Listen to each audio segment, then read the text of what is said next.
Shalom Bapak Ibu, Saudara-saudara yang diberkati oleh Tuhan. Sebelum kita merenungkan kebenaran firman Tuhan, mari kita bersekutu di dalam doa. Segala puji syukur, hormat, kemuliaan kami panjatkan kehadirat-Mu ya Tuhan. Sungguh besar kasih Tuhan dalam kehidupan kami. Sampai saat ini Tuhan boleh izinkan kami untuk menikmati berkat Tuhan melalui kebenaran firman-Mu yang akan kami perdengarkan dan dengarkan bersama-sama. Biarlah Roh-Mu yang kudus menolong kami, agar kebenaran firman Tuhan kami boleh dimampukan untuk mengerti dan melakukannya.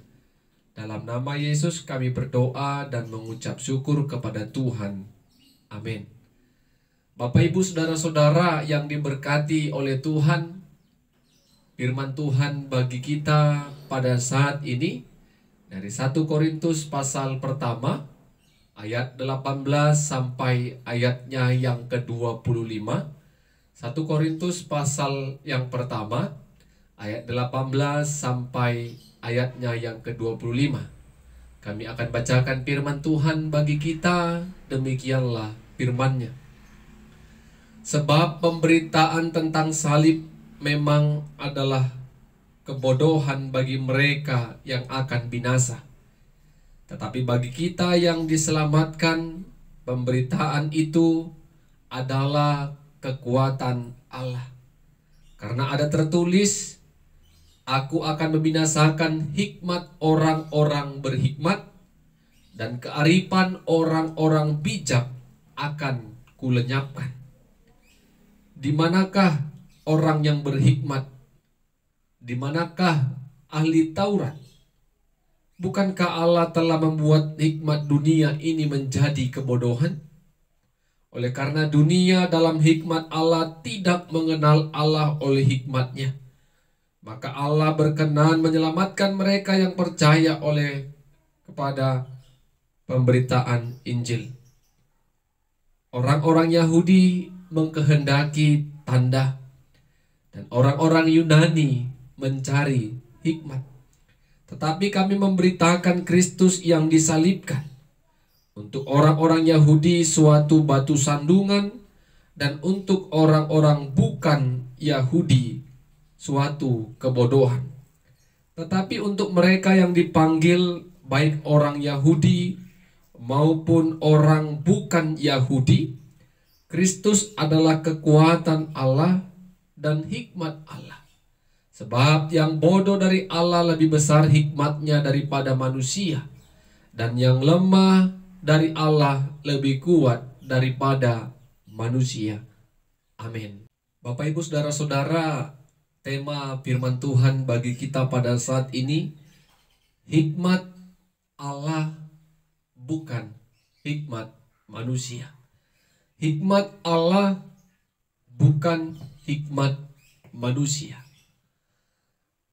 Bapak Ibu, kalau kita pernah mencermati, mengamati mengapa suatu kelompok bisa mengalami yang namanya perpecahan. Banyak hal yang menyebabkan sebuah kelompok itu mengalami perpecahan. Salah satu faktornya karena beberapa orang yang di dalam kelompok itu menganggap dirinya adalah orang yang paling berhikmat, orang yang paling cerdas, orang yang paling berpengalaman, orang yang memiliki tingkat pendidikan yang tinggi, memiliki wawasan yang luas. Oleh karena ada beberapa orang yang menganggap dirinya hebat lebih dari orang lain, sehingga ini yang akan membuat suatu kelompok itu mengalami perselisihan dan akhirnya terbagi-bagi dan mengalami perpecahan. Jangankan kelompok-kelompok dunia, kita katakan di dalam gereja pun sering sekali terjadi perpecahan karena di antara pelayan-pelayan menganggap dirinya yang paling hebat, yang bisa melakukan segala sesuatu, dan merasa kalau tanpa dirinya pelayanan tidak akan berjalan dengan baik. Begitu juga dengan jemaat, sering mengatakan kalau mereka tidak merasa nyaman oleh karena melihat bagaimana pelayan-pelayan di dalam gereja di mana mereka beribadah. Itulah yang terjadi, Bapak Ibu yang diberkati Tuhan.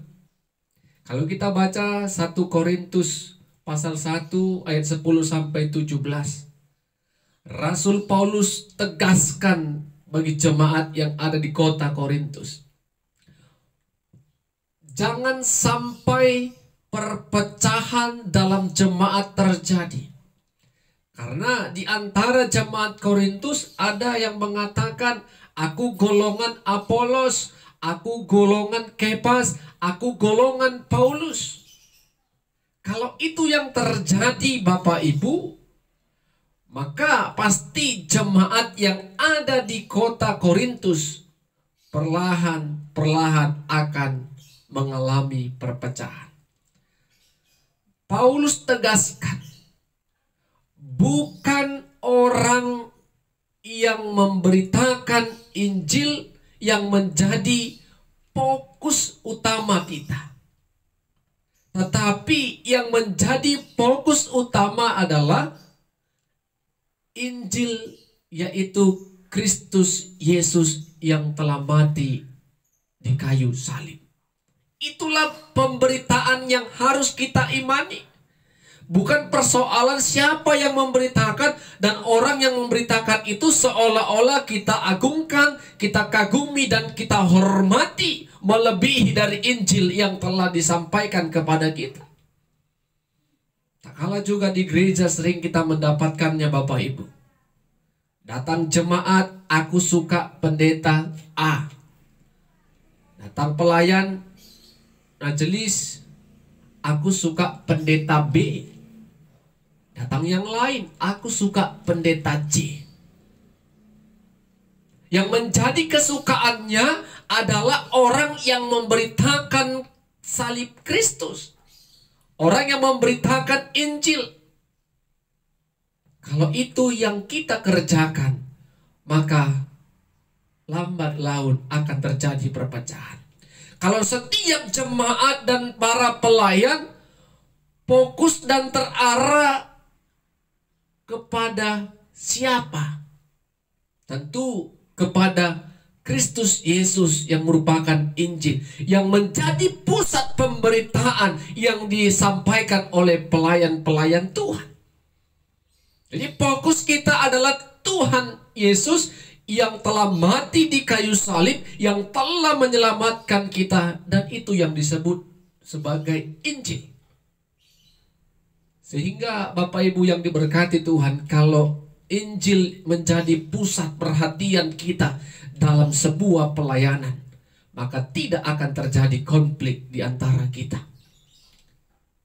Kalau kita baca kebenaran firman Tuhan pada ayat yang kita baca bersama-sama tadi, ayat 18 sampai 25, Rasul Paulus tegaskan, kalau pemberitaan Injil salib Kristus itu merupakan kekuatan Allah dan hikmat Allah.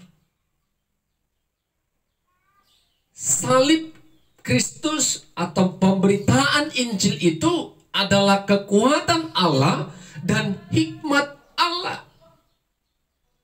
Sehingga Rasul Paulus dengan semangat memberitakan kabar baik, memberitakan Injil itu kemana dia akan pergi.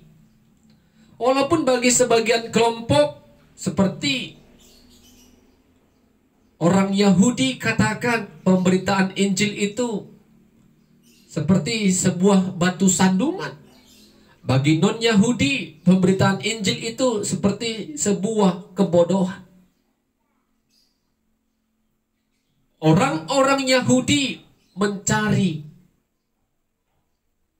atau meminta tanda. Orang-orang Yunani mencari hikmat. Bukan Kristus yang dicari. Bukan Kristus yang menjadi tujuan dari pemberitaan yang disampaikan oleh Rasul Paulus.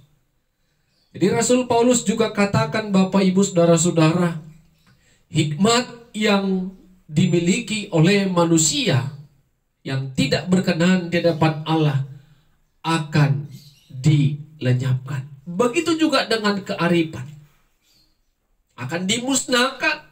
Kalau hikmat itu datangnya dari dunia, kecerdasan itu, wawasan itu, pengalaman itu, sehingga membuat orang tidak suka akan kebenaran firman Tuhan. Bapak Ibu Saudara-saudara yang diberkati Tuhan, kalau kita bisa lihat dan boleh kita rasakan, banyak orang-orang percaya, orang Kristen lebih suka mendengarkan seorang motivator berbicara daripada seorang pengkhotbah.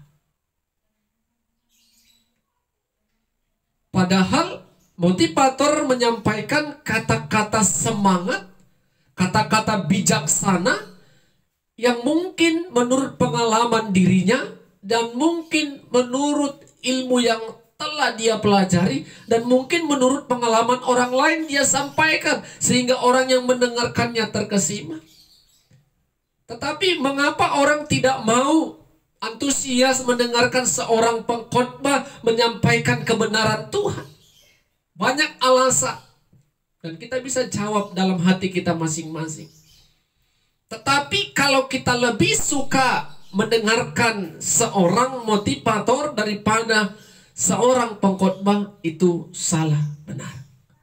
Karena pengkhotbah menyampaikan Injil, menyampaikan kabar baik, dan Rasul Paulus katakan Injil itu adalah kekuatan Allah dan hikmat Allah. Dengan kekuatan dan hikmat Allah kita diberkati dan kita lebih tahu apa yang harus kita kerjakan di dalam kehidupan kita. Tak kala kita mengalami kelemahan, Tuhan berikan kita kekuatan. Tak kala kita harus memutuskan sesuatu, Tuhan berikan hikmat. Kalau kebenaran firman Tuhan kita utamakan dalam kehidupan ini. Kita bersyukur Bapak Ibu ketika kita para pelayan dan kita semua yang pernah dipercayakan untuk menjadi saksi Tuhan, memberitakan kabar baik. Ternyata secara tidak langsung, ketika kita sudah memberitakan kabar baik, seperti yang dikatakan Paulus tadi, kekuatan Allah dan hikmat Allah ada di dalam kehidupan kita. Itu kelebihannya. Jadi Bapak Ibu yang diberkati oleh Tuhan, apa yang mau kita renungkan dari kebenaran firman Tuhan saat ini? Yang pertama, firman Tuhan, kabar baik, Injil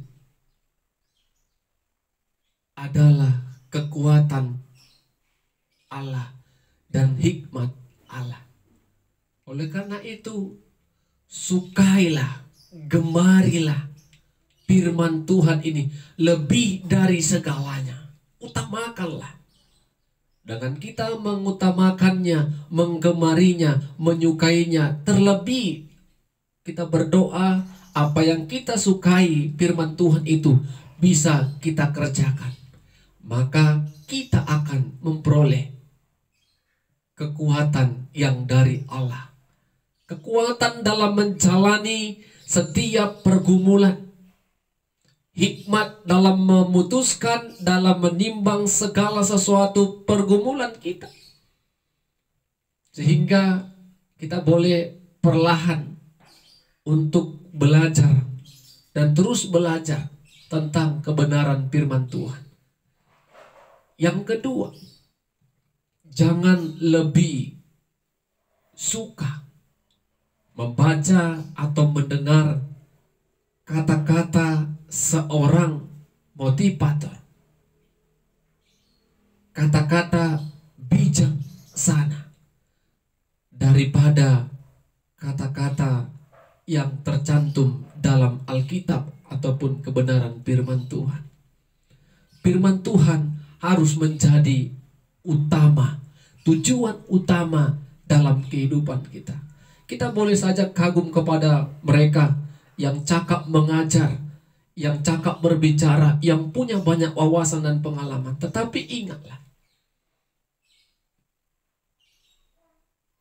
Paulus katakan kearifan dan hikmat yang dimiliki manusia itu semua akan dimusnahkan dan dilenyapkan. Berbeda dengan kebenaran firman Tuhan yang akan menghasilkan kekuatan dan hikmat dari Allah.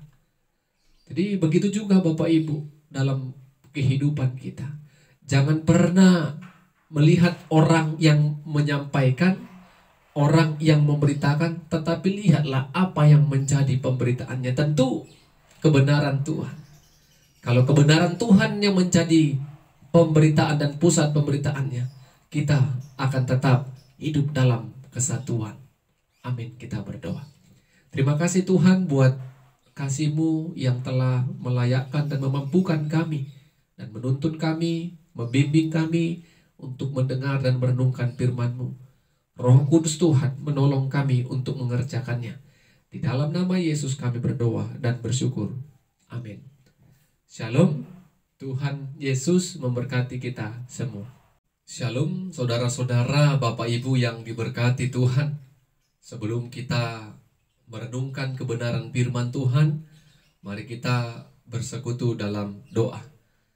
Kami memuji, memuliakan, dan mengucap syukur kepada Tuhan karena kasih-Mu yang tetap boleh kami nikmati, rasakan dalam setiap kehidupan kami. Khususnya saat ini Tuhan menuntun, membimbing kami untuk mendengarkan kebenaran Tuhan. Itu merupakan berkat yang dari Tuhan.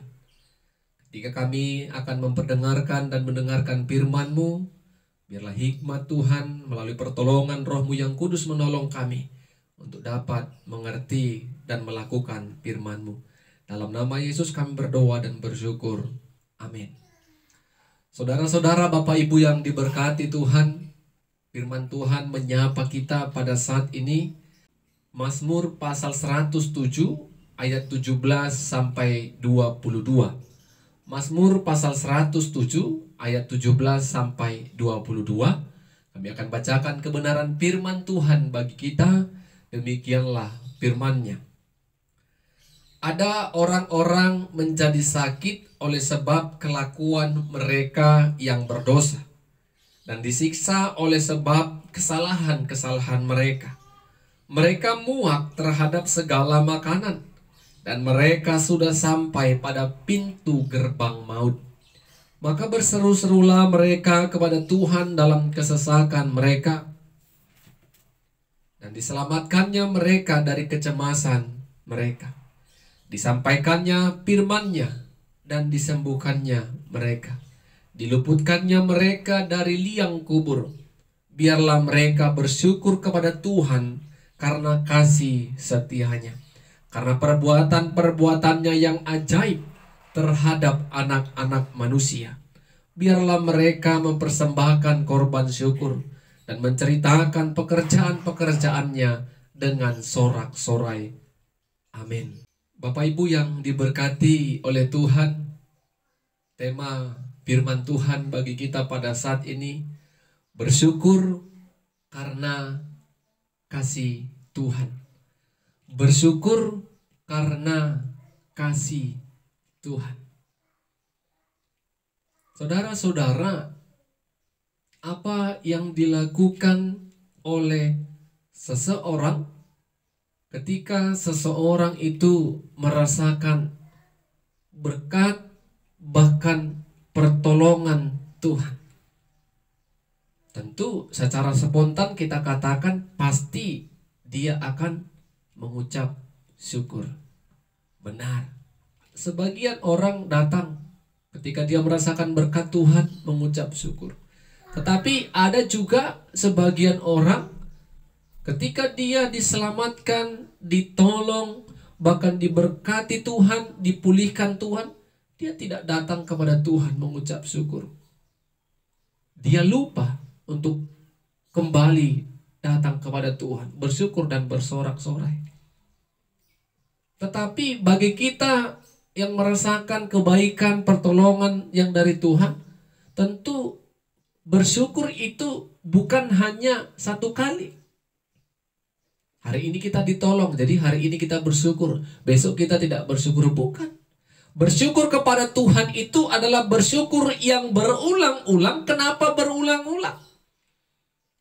Karena kita mengingat dan terus bahkan selalu mengingat pertolongan yang pernah Tuhan nyatakan dan pernah kita rasakan dalam kehidupan kita.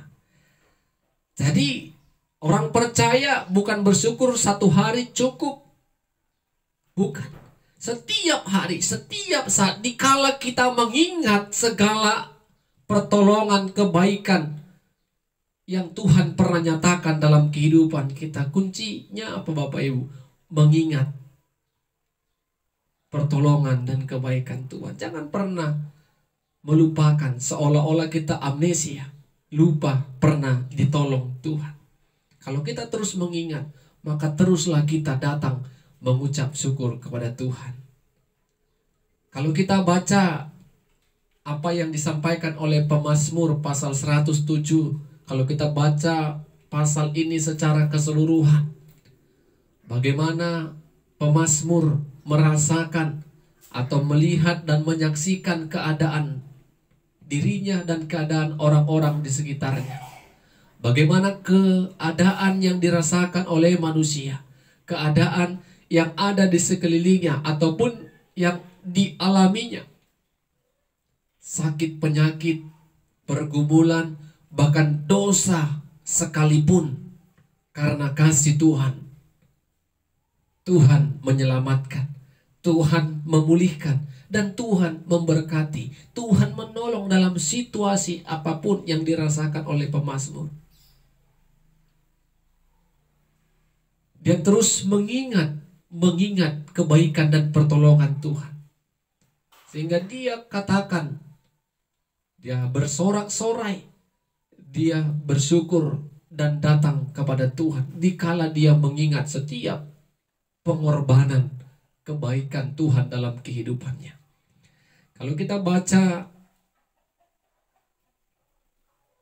yang menjadi pembahasan kita saat ini, bagaimana pemazmur jelas katakan ada sebagian orang, iya ayat 17, sakit karena mereka adalah orang-orang berdosa. Iya. Punya masalah karena mereka adalah orang-orang berdosa.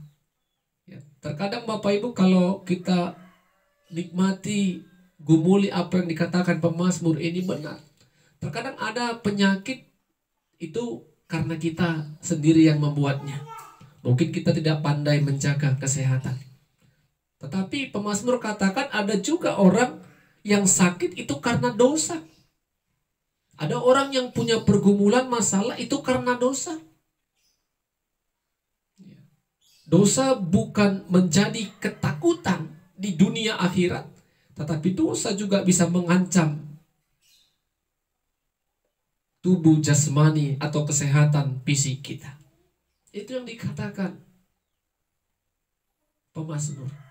Tetapi walaupun demikian pemazmur katakan ketika mereka bergumul dalam sakit dan pergumulannya, ketika mereka datang berdoa, berseru kepada Tuhan, lihat apa yang dikerjakan Tuhan. Tuhan melenyapkan kecemasan mereka. Tuhan menyembuhkan mereka dari firman-Nya. Tuhan memulihkan mereka. Itu membuktikan Bapak Ibu, dosa yang dikerjakan manusia dihapuskan Tuhan. Kasih Tuhan, kasih setia Tuhan sungguh luar biasa. Perbuatan-perbuatannya yang begitu ajaib yang dialami ataupun dirasakan oleh anak-anak manusia. Sehingga pemazmur katakan, oleh karena itu datanglah bersyukur kepada Tuhan dengan sorak-sorai, dan ceritakanlah segala kebaikan, bahkan perbuatan yang pernah dikerjakan Tuhan dalam kehidupan kita. Walaupun sakit penyakit, dosa ada di dalam hidup kita, ternyata ketika kita mau menghampiri Tuhan, mau datang kepada Tuhan, Tuhan buka jalan bagi kita semua. Ada keinginan untuk mengakui kesalahan, ada keinginan untuk mengalami perubahan ataupun pertobatan. Apa yang kita renungkan dari kebenaran firman Tuhan saat ini, Bapak Ibu Saudara-saudara? Yang pertama, jangan pernah sekalipun kita orang percaya melupakan segala pertolongan, kebaikan ataupun berkat yang pernah Tuhan berikan kepada kita. Ketika kita tidak melupakan itu dan selalu mengingatnya, perbuatan ajaib, pertolongan Tuhan yang memulihkan keadaan kita selalu terngiang dalam benak pikiran kita, maka kita akan selalu mengingat kasih Tuhan. Semua orang pasti, Bapak Ibu, yang kurang pahamnya kita merasakan dan mengucapkan pertolongan yang Tuhan berikan dalam kehidupan kita. Semua orang pernah merasakan berkat Tuhan. Dan poin yang kedua, Bapak Ibu Saudara-saudara,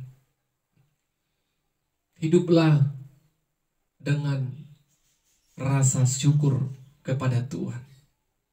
Bukan dengan sungut-sungut, bukan dengan mengeluh, bukan dengan menggerutu, tetapi hidup dengan rasa syukur. Dikala kita punya pergumulan saat ini, ingat Tuhan pernah menolong kita. Tuhan pernah memulihkan kita, sehingga kita datang bersyukur kepada Tuhan. Dan ketika kita sudah ditolong, pernah ditolong, maka saksikanlah itu, ceritakanlah itu kepada orang-orang yang haus akan kebaikan Tuhan, haus akan berkat Tuhan. Sehingga orang yang mendengarkan kesaksian kita, cerita kita, boleh diberkati, boleh memiliki semangat. Dan selain kita hidup dalam syukur dan menceritakan kebaikan Tuhan, pemazmur juga katakan, berikanlah korban syukur. Banyak hal yang harus kita berikan kepada Tuhan. Diri kita, hati kita, untuk melayani Tuhan, memuliakan Tuhan, dan berkat yang Tuhan berikan kepada kita. Mari Bapak Ibu yang diberkati Tuhan, semua kita pasti pernah merasakan berkat Tuhan. Untuk itu, hiduplah dengan rasa syukur karena kita merasakan kasih Tuhan. Amin. Kita berdoa. Terima kasih buat firman-Mu ya Tuhan yang sudah kami perdengarkan dan dengarkan. Kami percaya Roh-Mu yang kudus terus bekerja dan berkarya bagi setiap orang yang mendengarkan firman Tuhan. Dalam nama Yesus kami berdoa dan bersyukur. Amin. Shalom. Tuhan Yesus memberkati kita semua. Shalom Bapak Ibu Saudara-saudara yang diberkati Tuhan. Sebelum kita merenungkan kebenaran firman Tuhan, mari kita bersatu dalam doa. Terpuji, termulia namamu ya Tuhan yang kami kenal dalam Kristus Yesus. Kami kembali datang bersyukur karena kasih-Mu yang besar dalam setiap kehidupan kami. Kasih-Mu yang menuntun kami untuk boleh mendengarkan dan memperdengarkan firman Tuhan. Terima kasih buat kesempatan ini. Biarlah Roh Tuhan menolong kami untuk mengerti dan melakukan firman Tuhan. Dalam nama Yesus kami berdoa dan mengucap syukur. Amin. Saudara-saudara, ibu bapa yang diberkati oleh Tuhan, firman Tuhan menyapa kita pada saat ini dari Yohanes pasal 12, ayatnya yang ke-20 sampai ayat yang ke-33. Yohanes pasal 12 ayat 20 sampai 33. Kami akan bacakan firman Tuhan bagi kita, demikianlah firman-Nya. Di antara mereka yang berangkat untuk beribadah pada hari raya itu, terdapat beberapa orang Yunani. Orang-orang itu pergi kepada Filipus yang berasal dari Betsaida di Galilea. Lalu berkata kepadanya, Tuan, kami ingin bertemu dengan Yesus. Filipus pergi memberitahukannya kepada Andreas. Andreas dan Filipus menyampaikannya pula kepada Yesus. Tetapi Yesus menjawab mereka, katanya, telah tiba saatnya Anak Manusia dimuliakan. Aku berkata kepadamu, sesungguhnya jikalau biji gandum tidak jatuh ke dalam tanah dan mati, ia tetap satu biji saja. Tetapi jika ia mati, ia akan menghasilkan banyak buah. Barang siapa mencintai nyawanya, ia akan kehilangan nyawanya. Tetapi barang siapa tidak mencintai nyawanya di dunia ini, ia akan memeliharanya untuk hidup yang kekal. Barang siapa melayani aku, ia harus mengikuti aku di mana aku berada. Di situ pun pelayanku akan berada. Barang siapa melayani aku akan dihormati Bapa. Sekarang jiwaku terharu, dan apakah yang akan kukatakan? Bapa, selamatkanlah aku dari saat ini. Tidak, sebab untuk itulah aku datang ke dalam saat ini. Bapa, muliakanlah namamu. Maka terdengarlah suara dari sorga. Aku telah memuliakannya, dan aku akan memuliakannya lagi. Orang banyak yang berdiri di situ dan mendengarkannya berkata bahwa itu bunyi guntur. Ada pula yang berkata seorang malaikat telah berbicara dengan dia. Jawab Yesus, suara itu telah terdengar bukan oleh karena aku, melainkan oleh karena kamu. Sekarang berlangsung penghakiman atas dunia ini. Sekarang juga penguasa dunia ini akan dilemparkan keluar. Dan aku, apabila aku ditinggikan dari bumi, aku akan menarik semua orang datang kepadaku. Ini dikatakannya untuk menyatakan bagaimana caranya ia akan mati. Amin. Saudara-saudara, Bapak Ibu yang diberkati Tuhan, tema kebenaran firman Tuhan bagi kita saat ini, kematian Yesus mendatangkan keselamatan. Kematian Yesus mendatangkan keselamatan. Bapak Ibu yang diberkati Tuhan, kalau kita sering membaca dan mendengarkan firman Tuhan, beberapa kali Yesus menyerukan kepada murid-murid agar murid-murid jangan memberitahukan kepada orang banyak tentang siapa dirinya dan apa yang akan terjadi dalam dirinya. Dia menunda-nunda waktu agar murid-murid tidak segera mungkin menyampaikan apa yang mereka lihat, mereka saksikan dan dengarkan dari Yesus. Tetapi firman Tuhan saat ini, Yesus dengan terang-terangan menyampaikan bahwa kematiannya akan berlangsung. Kematiannya sesaat lagi akan terjadi, dan itu bukan hanya disampaikan kepada murid, tetapi kepada semua orang yang datang kepada dia dan mendengarkannya. Firman Tuhan ini terjadi ketika ada beberapa orang Yunani yang akan beribadah. Mereka datang kepada Filipus, Tuan, dengan kata Tuhan ini seolah-olah mereka memang memohon agar Filipus mempertemukan Yesus dengan beberapa orang Yunani tadi. Tuan, kami ingin bertemu dengan Yesus. Tuhan Filipus tadi datang kepada Andreas, dan kedua murid Yesus tadi datang kepada Yesus. Ada yang mencari-cari engkau. Bapak Ibu yang diberkati Tuhan, Yesus merasa ini adalah waktu yang tepat di mana dia harus memberitakan kematian dan apa yang akan terjadi setelah kematiannya.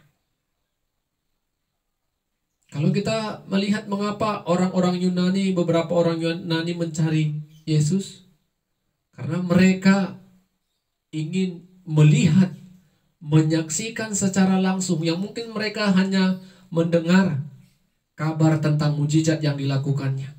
Terlebih kalau kita melihat ayat sebelumnya, Lazarus yang dibangkitkan dari kematian. Dan mungkin banyak hal yang membuat mereka penasaran untuk bertemu dengan Yesus. Sehingga Yesus menggunakan waktu ini dengan tepat dengan menceritakan kalau dirinya akan mati. Yesus mengumpamakan dirinya sebagai sebiji gandum. Ketika biji gandum tidak jatuh ke tanah dan mati, maka biji gandum itu akan tetap satu. Tetapi ketika biji gandum itu jatuh ke tanah dan mati, dan akan menghasilkan banyak buah. Itu berarti Yesus mau katakan dirinya harus mengalami yang namanya kematian. Dan kematian itu harus dilaluinya melalui penderitaan di kayu salib. Dikala dia mati, di sanalah keselamatan dapat diperoleh oleh umat manusia yang berdosa.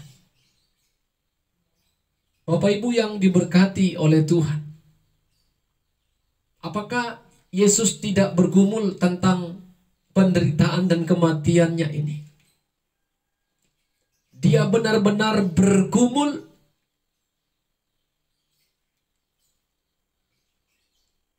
Dia benar-benar merasakan kegentaran untuk menjalani penderitaan itu.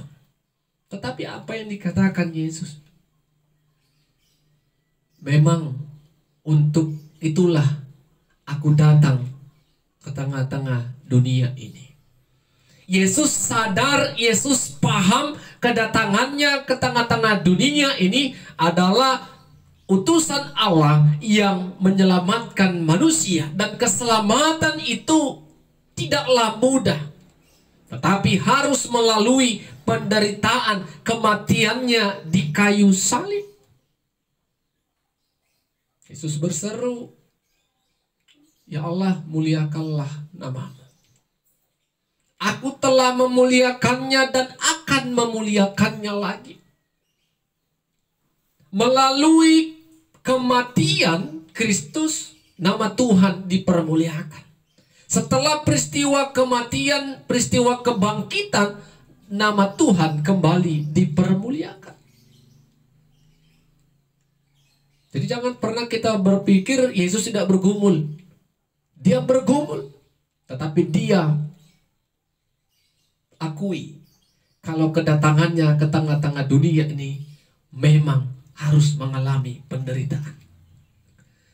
Sehingga Yesus katakan, Bapak, Ibu, saudara-saudara, barang siapa yang mau mengikut aku, dia harus berada bersama dengan aku. Dia harus hidup melayani aku. Dan barang siapa melayani aku, ia akan dihormati oleh Bapa. Bapak, Ibu, saudara-saudara yang diberkati Tuhan, suatu kehormatan kita boleh terima seperti yang dikatakan Yesus ketika kita benar-benar memberikan hati, waktu, pikiran, tenaga, bahkan harta kita untuk melayani Tuhan, ikut bersama dengan Tuhan. Tentu ikut, pasti di dalam keikutsertaan kita, di dalamnya ada banyak penderitaan, ada banyak pergumulan. Itu yang dikatakan Yesus, siapa yang mau mengikut aku, dia harus memikul salib. Tetapi ketika kita setia hidup dalam penderitaan salib itu, ternyata ada hal yang Tuhan berikan dalam kehidupan kita. Saudara-saudara, Bapak Ibu yang diberkati Tuhan, peristiwa kematian dan kebangkitan Yesus adalah peristiwa yang membuat hidup saya, hidup Bapak, Ibu, saudara-saudara merasakan keselamatan yang dari Tuhan. Penderitaan Yesus yang harus mati di kayu salib itu mendatangkan keselamatan, menghasilkan buah. Buahnya apa? Kita tidak lagi tunduk dan takluk oleh dosa. Dosa tidak lagi berkuasa atas kita, tetapi Allah telah memenangkan kita melawan dosa melalui kematian Kristus Yesus. Saudara-saudara, Bapak, Ibu yang diberkati Tuhan, apa yang mau kita renungkan dari firman Tuhan pada saat ini? Yang pertama, tidak akan ada yang namanya kesenangan itu dialami oleh manusia tanpa mengalami penderitaan terlebih dahulu. Orang yang senang, orang yang sukses, kalau kita boleh tanya, kalau kita boleh perhatikan dan selidiki, di masa-masa lalunya pasti dia mengalami kesusahan dan penderitaan. Tetapi penderitaan itu adalah menjadi penyemangat bagi hidupnya untuk meraih keberhasilan. Kalau kita contohkan bagaimana orang tua bahagia bisa menyaksikan melihat anaknya selesai menyelesaikan studi S1-nya dan telah diwisuda, betapa bahagianya dia. Tetapi kebahagiaannya itu apakah murahan? Tidak. 4 tahun, 5 tahun dia berjuang, berdoa kepada Tuhan, menyerahkan kepada Tuhan, berjeri lelah, bercucuran keringat untuk mendapatkan uang demi menyekolahkan anak itu. Tetapi ketika penderitaan itu dia lewati, maka kebahagiaan dia akan rasakan. Keselamatan yang kita peroleh, kebahagiaan tentunya yang sudah kita rasakan, itu jangan pernah kita melupakan karena penderitaan Kristus. Hasil dari penderitaan, hasil dari salib, kita bebas dari dosa. Yang kedua, ketika Tuhan katakan Barang siapa yang mau mengikut aku, ia harus bersama dengan aku. Barang siapa yang melayani aku, dia akan dihormati Bapa. Bapak Ibu yang diberkati Tuhan, bagi kita yang sudah terjun dalam dunia pelayanan, kita bersyukur. Ada bagian-bagian yang telah Tuhan sediakan bagi kita. Bagi kita yang belum terjun dalam dunia pelayanan, cobalah beri hati, waktu, dan segala potensi yang dalam diri kita, sehingga kita setia, taat dalam melayani Tuhan. Mengapa kita harus melayani Tuhan? Mengapa kita harus mengikut Tuhan? Tentu jelas alasannya. Karena kita telah ditebus dan karena kita telah diselamatkan. Dan yang ketiga, Bapak Ibu, kita harus imani. Proses Yesus disalib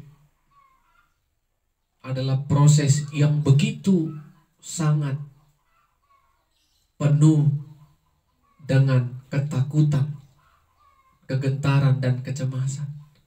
Walaupun demikian, Yesus tetap percaya kalau rencana Allah dalam dirinya itu akan membuat semua manusia yang berdosa dibebaskan melalui peristiwa salib. Oleh karena itu, bersyukurlah karena salib, karena kebangkitan, kita telah diselamatkan karena anugerah, bukan karena kebaikan kita, bukan karena jerih payah kita, tetapi anugerah dan kasih Tuhan semata. Amin, kita berdoa. Kami bersyukur Tuhan, firman-Mu mengajari dan mengingatkan kami kembali bagaimana salib yang Tuhan harus rasakan, kematian, kebangkitan yang harus Tuhan Yesus jalani. Itu membuat kami merasakan hasil dari salib penderitaan Tuhan, yaitu keselamatan. Tuhan telah tebus dosa kami. Tuhan telah selamatkan kami dari maut. Terima kasih Tuhan buat anugerah Tuhan. Biarlah hidup kami setia melayani Tuhan, taat kepada Tuhan, dan kami benar-benar memberikan hati waktu kami untuk melakukan kebaikan-kebaikan yang berkenan di hadapan Tuhan. Roh-Mu yang menolong kami untuk melakukannya. Dalam nama Yesus kami berdoa dan bersyukur. Amin. Shalom. Tuhan Yesus memberkati kita semua. Shalom Bapak Ibu, saudara-saudara yang diberkati oleh Tuhan. Sebelum kita mendengarkan dan merenungkan kebenaran firman Tuhan, mari kita bersekutu di dalam doa. Bapa kami yang di sorga, terima kasih buat setiap kebaikan dan kemurahan Tuhan yang kami rasakan di sepanjang kehidupan kami.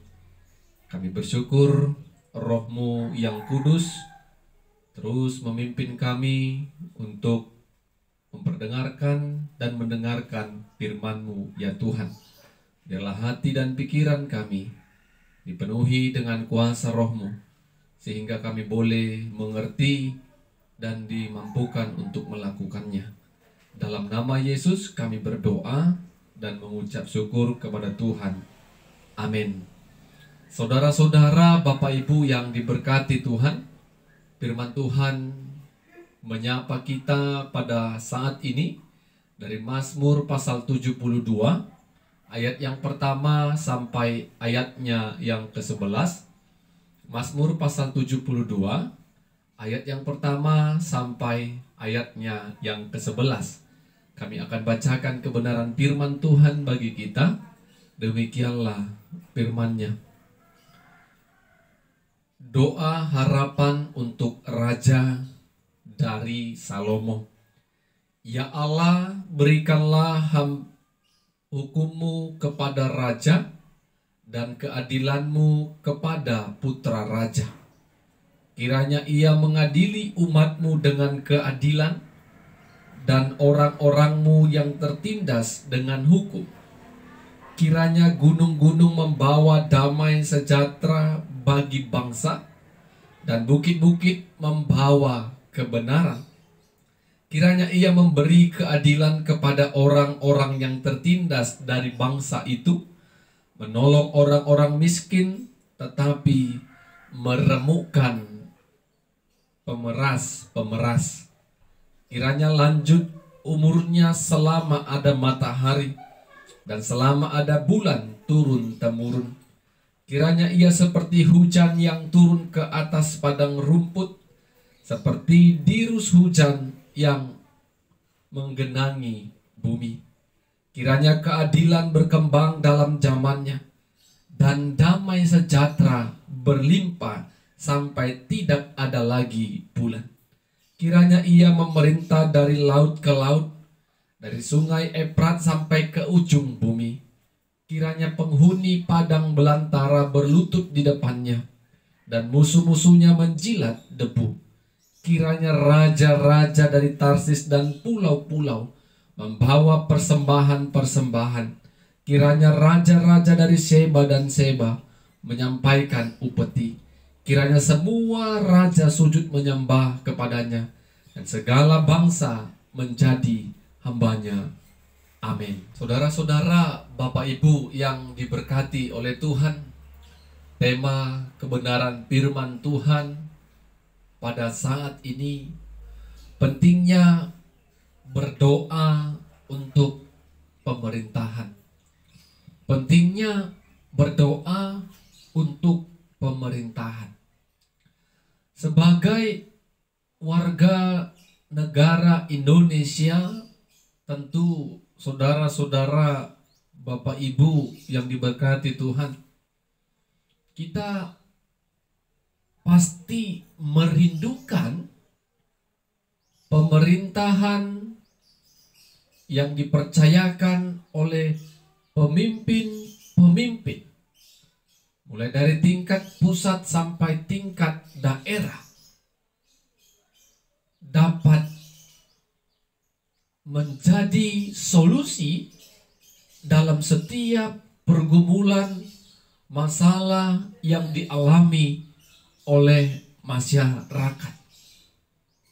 Pemimpin yang bekerja di dalam pemerintahan kita ini, kita berharap adalah pemimpin-pemimpin yang dapat bersikap adil, menyatakan keadilan, menyatakan kebenaran. Bukan hanya itu, pemimpin juga kita harapkan menghadirkan damai sejahtera. Pemimpin juga kita harapkan dapat menolong masyarakat-masyarakat yang benar-benar berseru, berteriak, meminta pertolongan, bantuan dari pemimpin yang bekerja di dalam pemerintahan kita. Itu harapan yang wajar sebagai warga negara Indonesia. Kita mengharapkan adanya pemimpin-pemimpin yang bisa menjadi berkat bagi setiap masyarakat. Bapak Ibu saudara-saudara yang diberkati oleh Tuhan, kalau kita membaca dengan seksama Mazmur yang telah disampaikan oleh Raja Daud, Mazmur ini dituliskan Raja Daud untuk Raja Salom.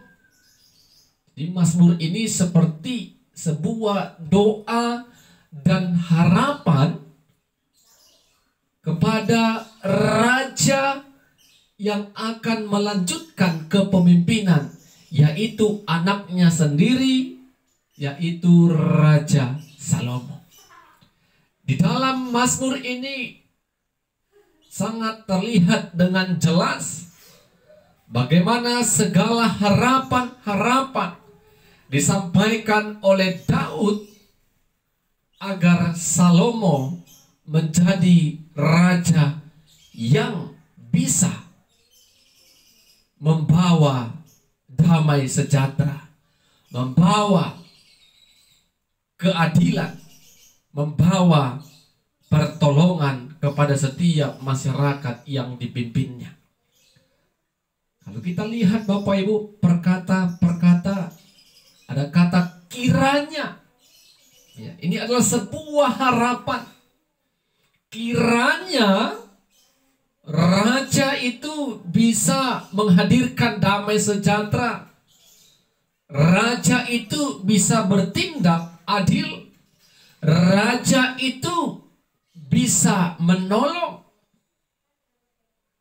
Itu adalah sebuah harapan di dalam doa Raja Daud untuk kepemimpinan selanjutnya yang dipimpin oleh Raja Salomo.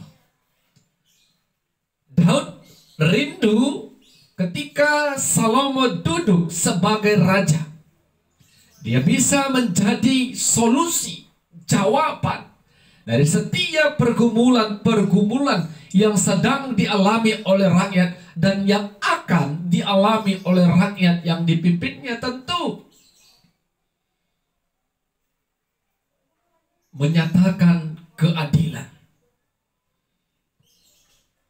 Menyatakan keadilan dengan tidak memihak kepada kelompok-kelompok tertentu. Ketika memang kelompok tertentu itu salah, seorang raja harus bisa menyatakan itu memang salah. Dan Salomo juga diharapkan bisa menghadirkan damai sejahtera.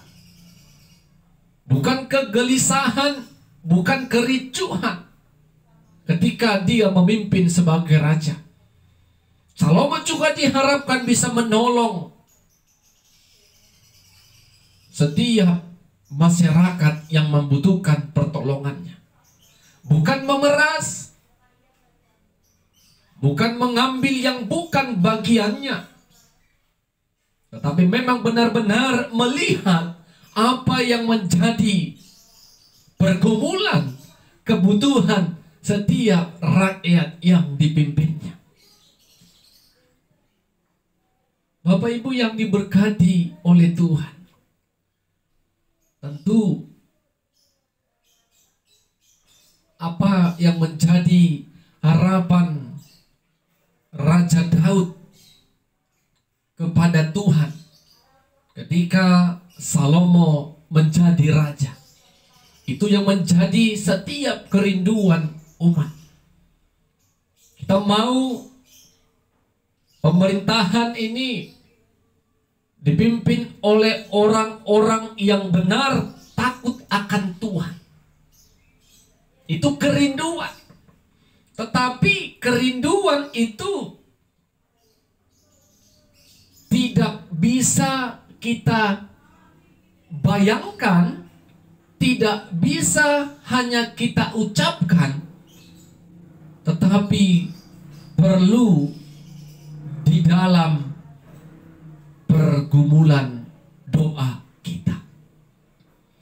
Sebagai warga negara Indonesia, sebagai orang-orang percaya yang tinggal dalam pemerintahan ini, kita tidak bisa acuh tak acuh, cuek, melihat situasi, melihat pemimpin-pemimpin yang sedang memimpin kita. Ternyata kita juga punya tugas untuk mendoakan setiap pemimpin-pemimpin kita, agar terjadi yang namanya keadilan, agar terjadi yang namanya damai sejahtera, agar terjadi yang namanya pemerintah memberikan pertolongan kepada masyarakat. Dan banyak hal yang lain yang dirindukan, yang diharapkan oleh setiap warga negara Indonesia. Jadi kita bukan hanya sebagai penonton, bahkan sebagai pengkritik pemerintahan, tetapi kita tidak pernah sedikit pun mendukung pemerintahan yang sedang dipercayakan oleh oknum-oknum tertentu. Bentuk dukungan itu kita bisa buktikan, kita bawakan setiap pemimpin-pemimpin kita di dalam doa. Apa yang boleh kita renungkan dari kebenaran firman Tuhan saat ini, Bapak, Ibu, Saudara-saudara? Poin yang pertama, siapapun yang sedang Tuhan percayakan memimpin setiap daerah atau tingkat provinsi atau tingkat pusat yang sedang dipercayakan kepada orang-orang yang tertentu, presiden sekalipun, ketika mereka sudah menjadi dan ditetapkan untuk melanjutkan atau mengerjakan sebuah pekerjaan untuk membangun bangsa Indonesia ini, bangsa yang besar ini. Mari Bapak Ibu yang diberkati Tuhan, tetap dukung mereka di dalam doa kita. Walaupun mereka yang sedang duduk di bangku pemerintahan bukanlah pilihan hati kita. Baru-baru ini kita baru melewati pesta demokrasi. Setiap pemimpin, setiap orang yang telah ditetapkan, ditentukan untuk memimpin beberapa tahun ke depan, sekalipun dia tidak pilihan kita, bawa mereka di dalam doa kita. Yang kedua, Bapak Ibu Saudara-saudara, tentu apa topik doanya untuk pemerintahan? Kita lihat, kalau yang diharapkan oleh Raja Daud dikerjakan oleh anaknya Raja Salomo, itu juga nyata di pemerintahan Indonesia ini. Pertama, membawa keadilan, menyatakan kebenaran, berani mengatakan orang itu salah, walaupun orang itu mempunyai kedudukan sekalipun. Karena kehadiran pemimpin dapat dengan bijak dan hikmat berani mengatakan salah atau benar, walaupun banyak orang yang akan tersakiti. Tetapi harapan masyarakat seperti kita, masyarakat yang kecil, biarlah pemimpin yang sedang dipercayakan dalam pemerintahan kita dapat bertindak dengan adil. Yang selanjutnya, kehadiran pemimpin-pemimpin kita dalam pemerintahan Indonesia ini diharapkan mendatangkan damai sejahtera, ketenangan, ketentraman. Bukan sebaliknya, mendatangkan kericuhan, memecah belah. Itu bukan tujuan pemimpin yang kita harapkan. Dan yang selanjutnya, pemimpin itu kita harapkan, kita bawa dalam topik doa kita, dapat menolong dikala masyarakat benar-benar tidak lagi dapat berdaya untuk bisa melakukan apa yang akan mereka kerjakan dalam kehidupan mereka. Pertolongan pemimpin itu harus nyata. Jangan dikala mereka ingin mencari hati mencari suara di masa-masa kampanye, seolah-olah mereka katakan, "Bila aku, kehadiranku akan dapat menolong, mensejahterakan kehidupan mereka." Tetapi di kala duduk, mereka tidak dapat menjadi sumber pertolongan masyarakat. Bapak, Ibu, saudara-saudara yang diberkati oleh Tuhan, dari firman Tuhan ini kita belajar sesungguhnya peran pentingnya mendoakan pemerintahan. Setiap orang percaya, kita mulai dari diri kita, kita berdoa, istri kita berdoa, suami kita berdoa, anak-anak kita berdoa, seisi rumah kita berdoa, mendoakan pemerintahan ini.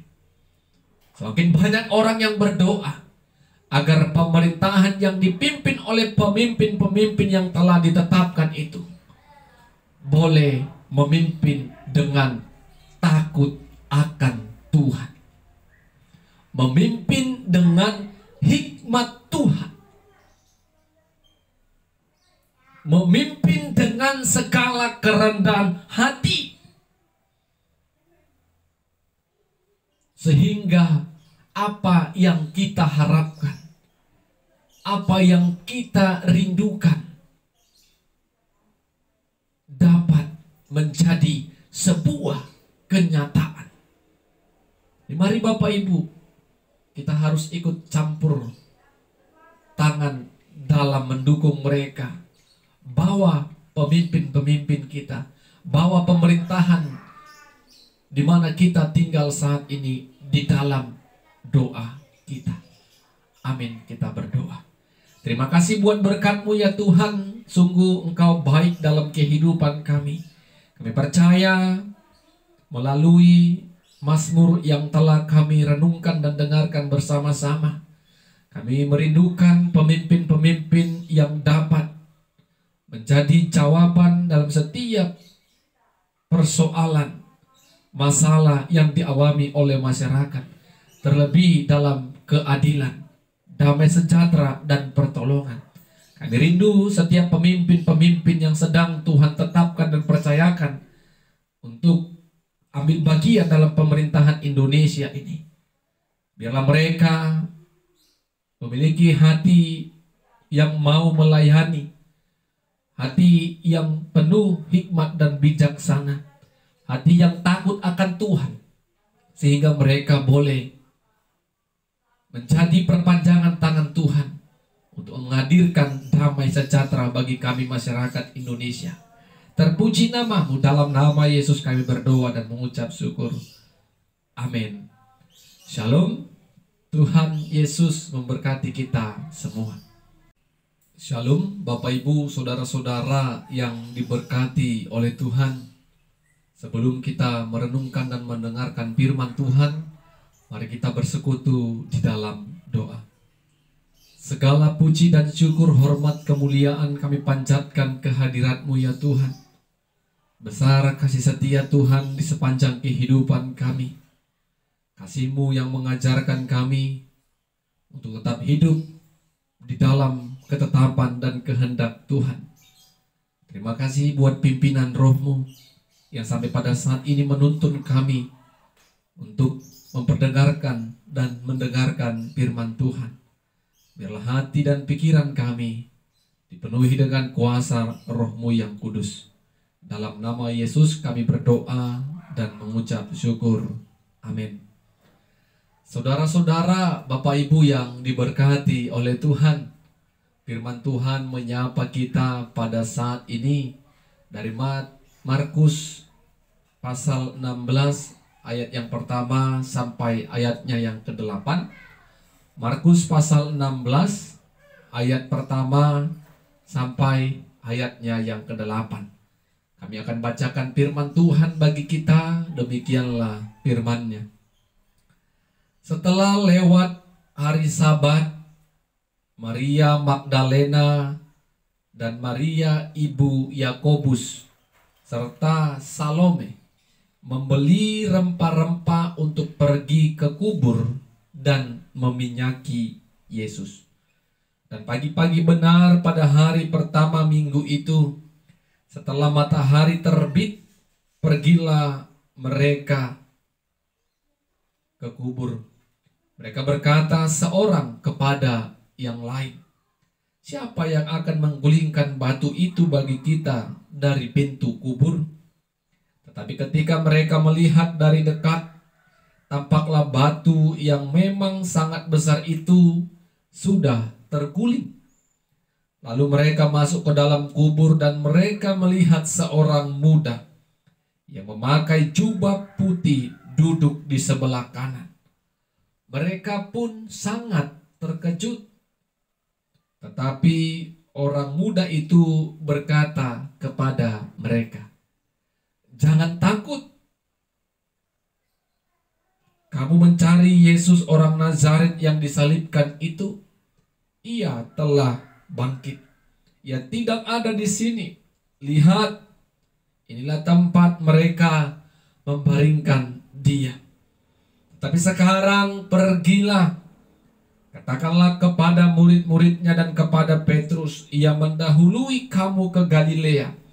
Di sana kamu akan melihat dia seperti yang sudah dikatakannya kepada kamu." Lalu mereka keluar dan lari meninggalkan kubur itu, sebab gentar dan dahsyat menimpa mereka. Mereka tidak mengatakan apa-apa kepada siapapun juga karena takut. Dengan singkat mereka sampaikan semua pesan itu kepada Petrus dan teman-temannya.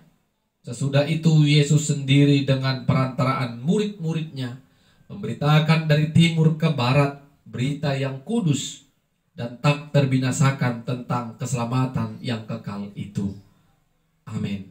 Bapak Ibu saudara-saudara yang diberkati oleh Tuhan, tema kebenaran firman Tuhan yang akan kita renungkan pada saat ini, jangan takut, ia telah bangkit. Jangan takut, ia telah bangkit. Saudara-saudara, Bapak Ibu yang diberkati Tuhan, setelah peristiwa Yesus mati, Yesus mengorbankan nyawanya untuk menebus dosa umat manusia. Peristiwa itu tidak berhenti hanya di peristiwa penyaliban Yesus saja, tetapi peristiwa itu berlanjut kepada misi Allah untuk dunia ini. Kalau kita melihat bagaimana perempuan-perempuan mengambil peran penting di dalam menyaksikan kebangkitan Yesus pada minggu pertama. Markus mencatat ketika perempuan tadi pergi pagi-pagi benar pada minggu pertama.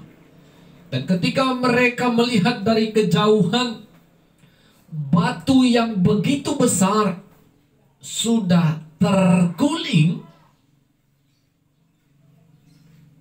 dan mereka bertanya satu dengan yang lain, siapa yang menggulingkan batu itu? Sehingga kita bisa masuk ke dalam melihat mayat Yesus untuk meminyakinya. Semakin dekat mereka ke kubur itu, apa yang mereka lihat dari kejauhan benar, batu yang besar itu sudah tidak lagi menutupi kubur Yesus. Mereka segera masuk ke dalam kubur itu, ke dalam gua itu, melihat dan menyaksikan ada seorang muda yang duduk dekat mayat Yesus dibaringkan. Tentu melihat itu Bapak Ibu saudara-saudara, ketiga perempuan tadi spontan gentar, gelisah karena apa yang mereka akan kerjakan untuk meminyaki mayat Yesus tidak lagi mereka kerjakan, karena mayat Yesus tidak terbaring di kubur itu. Melihat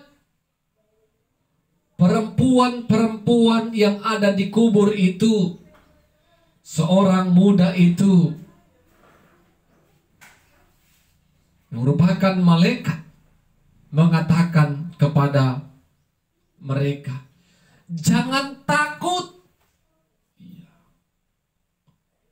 Malaikat itu tahu perempuan-perempuan tadi, perempuan-perempuan itu mengalami ketakutan yang luar biasa. Sehingga malaikat itu katakan, jangan takut. Kamu ingin melihat Yesus yang telah disalibkan itu. Ia tidak ada lagi di sini. Ia telah bangkit. Ia telah bangkit. Bapak Ibu yang diberkati oleh Tuhan, ketika malaikat itu katakan kepada mereka, jangan takut. Ia tidak ada di sini lagi. Ia telah bangkit. Ada perintah yang diberikan oleh malaikat itu. Pergilah dan beritakanlah kepada murid-murid Yesus dan kepada Petrus. Lihat Bapak Ibu, ketika melihat peristiwa bangkitnya Yesus, ketika perempuan ini memiliki tugas yang disampaikan oleh malaikat tadi untuk pergi dan menyaksikan, memberitakan apa yang mereka lihat, bahwa Yesus telah bangkit. Ia akan mendahului kamu ke Galilea. Itu pesan dari malaikat tadi. Bapak Ibu, ketika perempuan tadi pergi meninggalkan kubur itu, berlari dengan penuh ketakutan. Walaupun tadi pesan malaikat jangan takut, tapi sebagai manusia biasa pasti ada ketakutan di dalam hati mereka. Ada kecemasan, di mana Yesus yang telah mati itu. Tetapi perintah itu mereka kerjakan dengan baik. Walaupun dengan rasa takut, gentar, cemas, gelisah, mereka sampaikan itu kepada murid-murid Yesus dan Petrus. Kalau mereka tidak lagi melihat mayat Yesus di dalam kubur, tetapi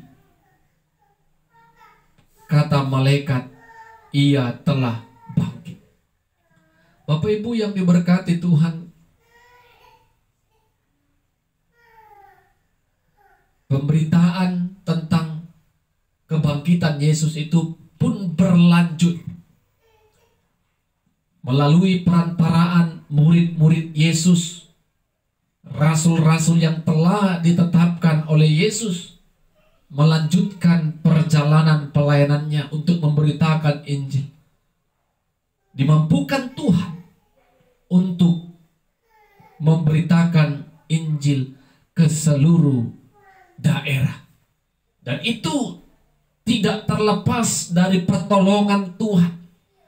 Tuhan yang memampukan para rasul untuk memberitakan tentang keselamatan yang kekal melalui peristiwa kematian dan kebangkitan Kristus Yesus.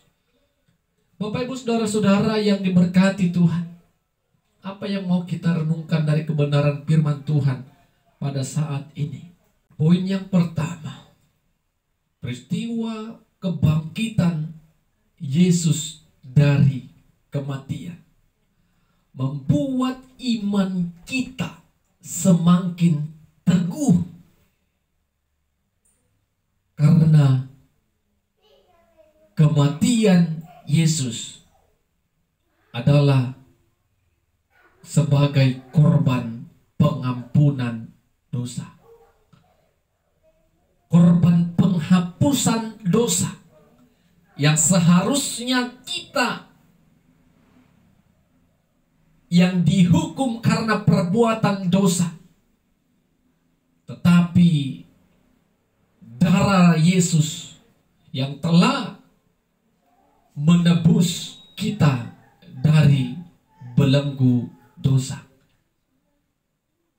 Kenapa kita katakan itu menjadi iman kita yang teguh? Karena tanpa peristiwa kebangkitan, maka sia-sialah pemberitaan tentang Kristus Yesus. Itu yang dikatakan oleh Rasul Paulus dalam suratnya 1 Korintus pasal 15 ayat 14. Kalau Yesus tidak bangkit, maka sia-sialah pemberitaan kami. Jadi kebangkitan itu membuat semakin sempurna kepercayaan iman kita kepada Kristus Yesus yang lahir, mati, dan telah bangkit menang melawan dosa. Poin yang kedua, tugas kita selanjutnya ketika iman kita semakin teguh atas peristiwa kebangkitan Yesus, kita harus dapat memberitakan keselamatan yang kita rasakan, yang kita alami kepada banyak orang. Tentu keselamatan itu tidak cukup hanya kita saja. Kepercayaan itu tidak cukup hanya untuk kita saja. Tetapi semua orang juga butuh keselamatan yang daripada Tuhan. Karena tanpa iman yang sungguh, iman yang teguh kepada Yesus, kita tidak bisa memperoleh keselamatan. Kita harus pergi dan memberitakan seperti pesan dari malaikat tadi.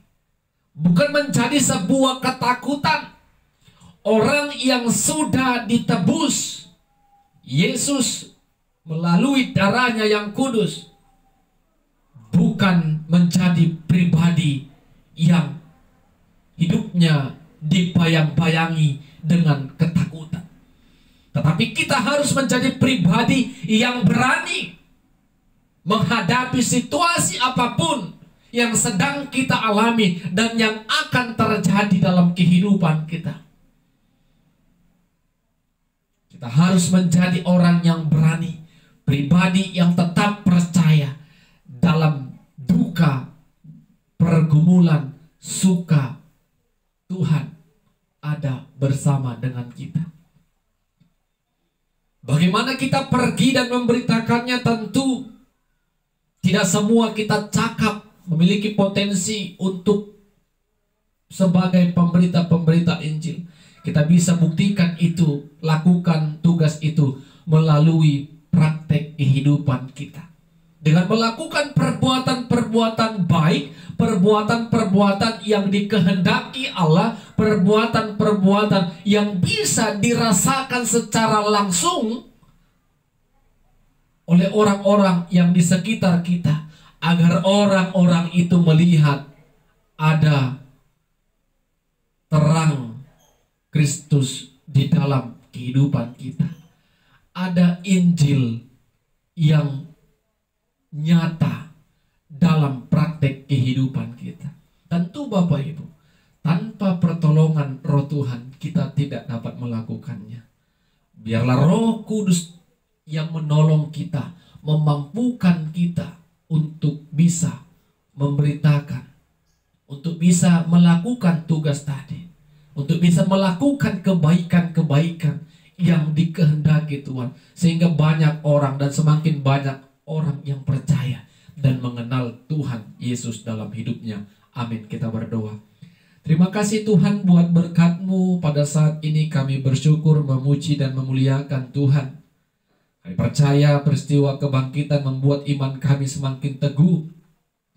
Kami tidak lagi hidup dibayang-bayangi rasa ketakutan. Tetapi kematian dan kebangkitan Kristus membuktikan kalau Allah telah menolong kami, menyelamatkan kami dari dosa. Roh-Mu yang kudus menolong kami Tuhan untuk bisa pergi dan memberitakan keselamatan itu. Baik itu melalui perkataan kami dan perbuatan-perbuatan kami. Kiranya Roh-Mu yang menolong kami. Dalam nama Yesus kami berdoa dan bersyukur. Amin. Shalom.